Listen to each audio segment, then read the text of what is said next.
Hello, my name is Alexandra Barker, and today I'll be presenting an overview of my capstone project titled Enhancing Parental Understanding of Autism Spectrum Disorder Through Health Education and Communication in Primary Care.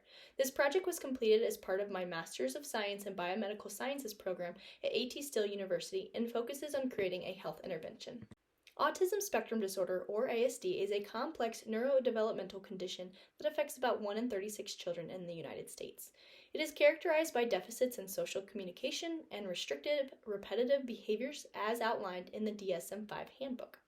Early signs often appear in the first few years of life, making early diagnosis and intervention essential during this important window of brain development.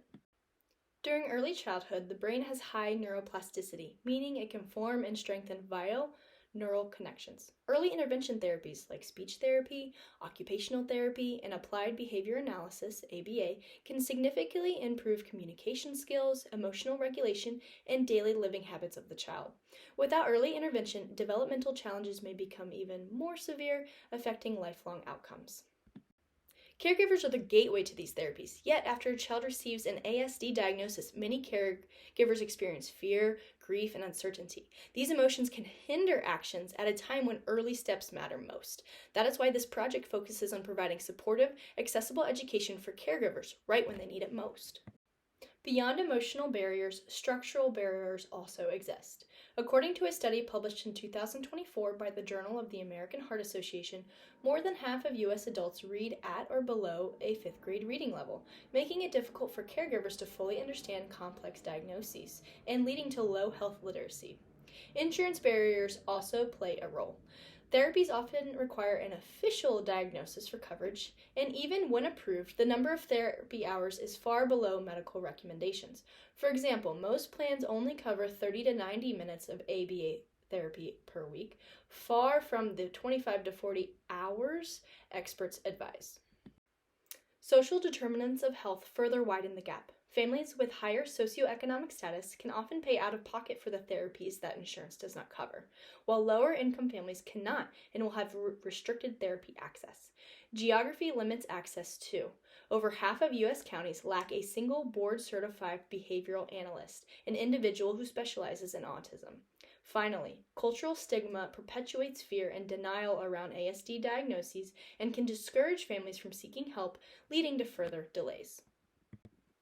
The purpose of this project is to increase caregiver understanding of autism spectrum disorder, reduce fear and misconceptions surrounding the diagnosis, and build caregiver confidence in accessing early intervention services for their child with ASD. The target audience is caregivers of children newly diagnosed with ASD, primarily within the Santa Barbara County of California. Although the primary focus is on children under the age of 4 because early childhood brain plasticity, the materials are adaptable for caregivers of children diagnosed later, because some may not be identified as neurodiverse until later in childhood. The caregiver group is broad and undefined because a caregiver can be a parent, a grandparent, a foster parent, or any other relative, reflecting the diversity of family structures. To better understand the community this project aims to serve, it is important to look at the demographics of Santa Barbara County. Santa Barbara County has a population of about 450,000, with nearly 100,000 children under the age of 18. The county is also culturally and linguistically diverse.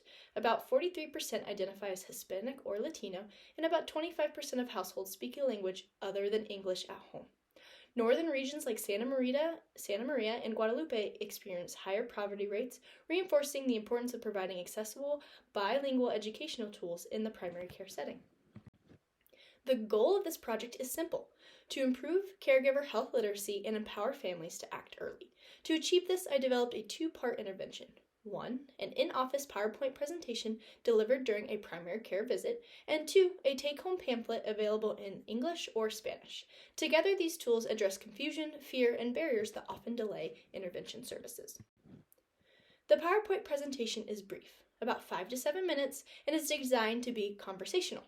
It is designed for simplicity and clarity and uses no more than 5 bullet points per slide.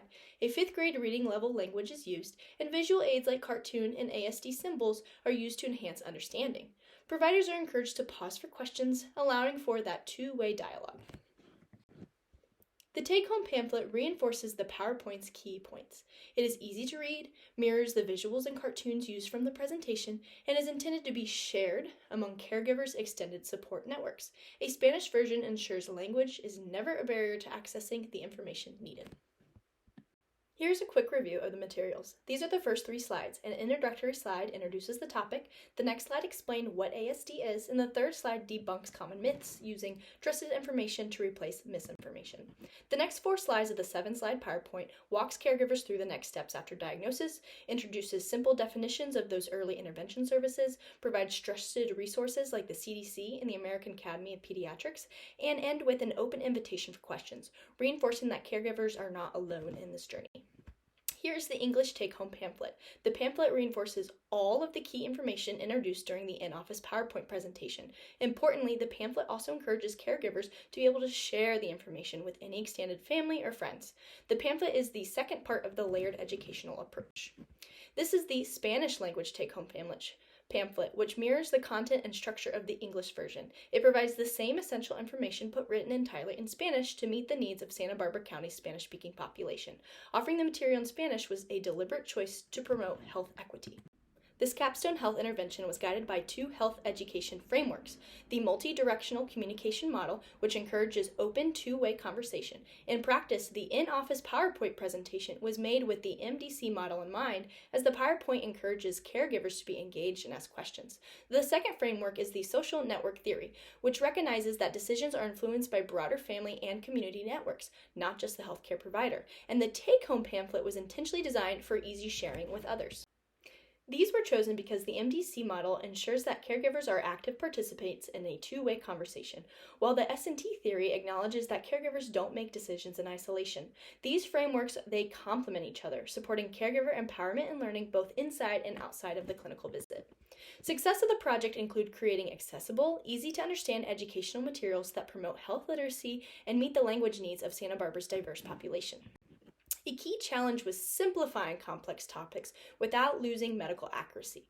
For example, explaining neurodivergent in a way that felt approachable required careful phrasing, describing this word instead as a brain that works in a different but special way.